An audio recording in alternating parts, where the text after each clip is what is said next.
Hi class. So this study guide, this share note is going to be on the sarcomere. In the previous lecture, in the previous study guide, we actually look at the neuromuscular junction. So in this share note, we're going to look at the actual sarcomere. So the sarcomere is a functional unit of contraction in the skeletal muscle fiber. So this is a sarcomere, right, indicated by this kind of Z lines. So it has thick myosin filaments and thin actin filaments. So the thick filaments also have two regulatory proteins, troponin and tropomyosin. So let's look at this a little bit closer. So you remember from the previous lecture, so this is a neuron, right? And there's, the neurons are attached throughout the entire fiber, and there's a cascade of reaction. So for example, calcium flux in with the proper action potential when there's a generation of an electrical signal. So the calcium gets inside, there's a vesicles. So acetylcholine, which is the neurotransmitter, is being released, and it crosses the synaptic cleft. That's the space between axon terminal and the actual sarcolemma, and that changes the shape. And when the acetylcholine neurotransmitter crosses that bridge, so it gets into the receptors, and when the receptors are activated, so the sodium influxes and the potassium gets out, and that's what creates a depolarization.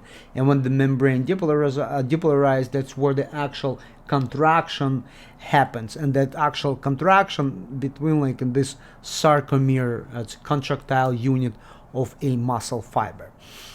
This is probably the actual image from the microscope. That's a neuron, right? So the huge nerve, and then there's the neurons, and the neuron sits throughout the entire muscle, the muscle fibers.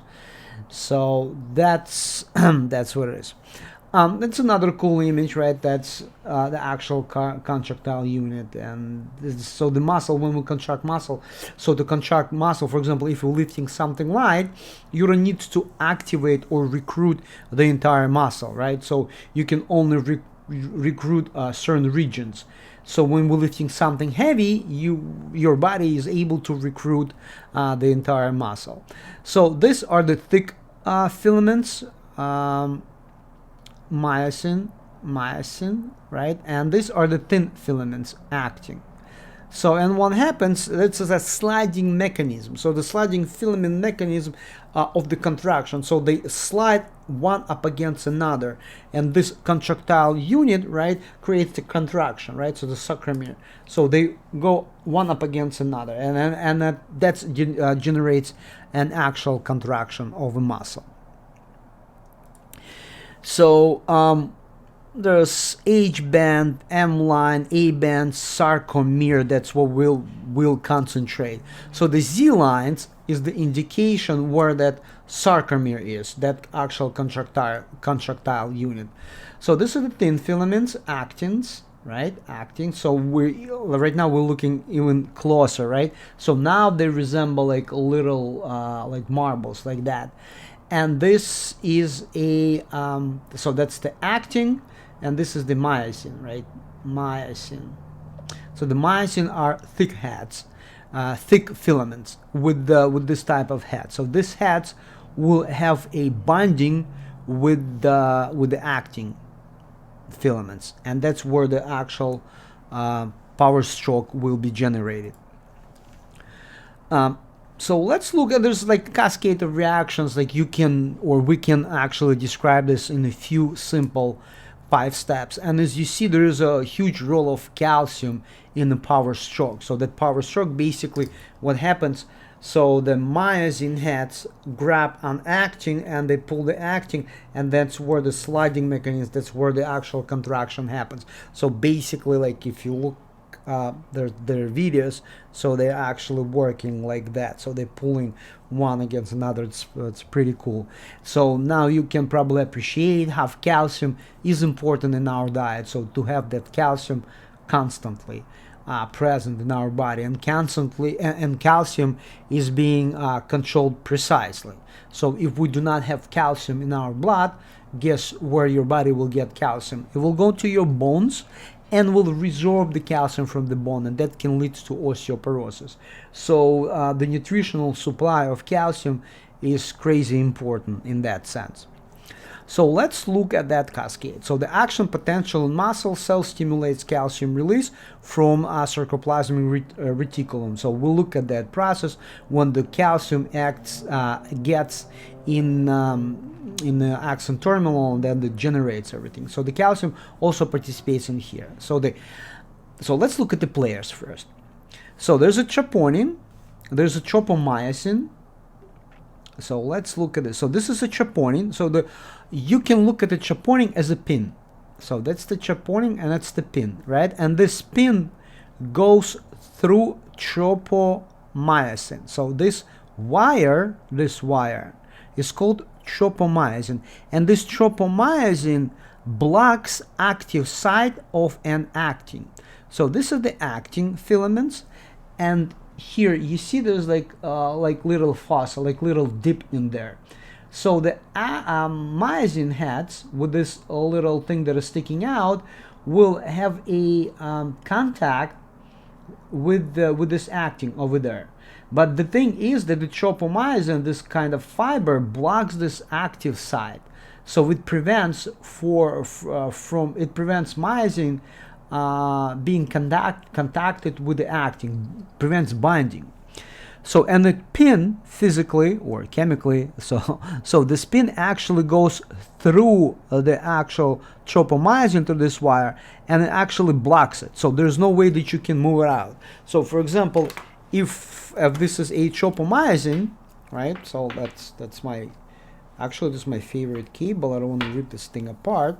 So this is a tropomyosin, and this is actin, and that's the that little dip, that little fossa, right? This little dip is the active site where the myosin will have that contact.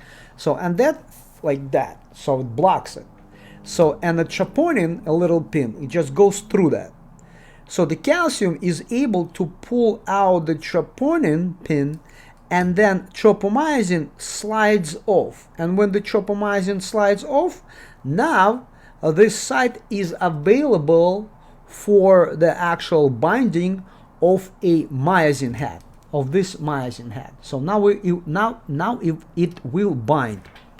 And when it binds, it creates this power stroke, and that's the sliding mechanism. So it pulls towards itself. So all those fibers, myosin and actin, they will go one against another. So myosin forms cross bridges with actin. So that's the myosin. This is the myosin. The entire thing is the myosin. Forms the cross bridge with actin heads.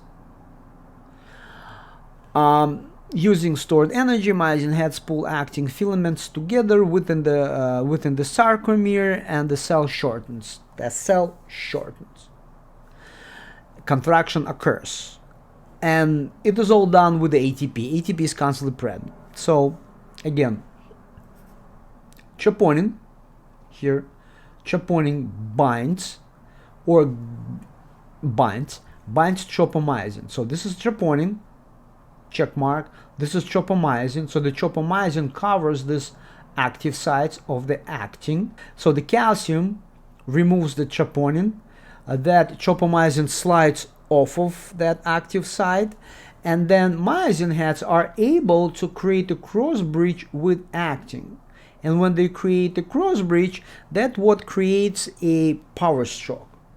So, and basically it looks like this. So that's pretty simple. It's very complicated, and it's very fascinating the way it is done. So that you can appreciate how the calcium is important in this particular process. So that is what I wanted to talk about today on this particular process. This is like a study slide that explains all the steps, that includes the first one, the first process with the neuromuscular junction, and the second process about the cross bridges, right? Starting from here. The actual potential shows, right? So look at that as well. All right. So that was a study guide, the share note on the role of calcium in the power stroke.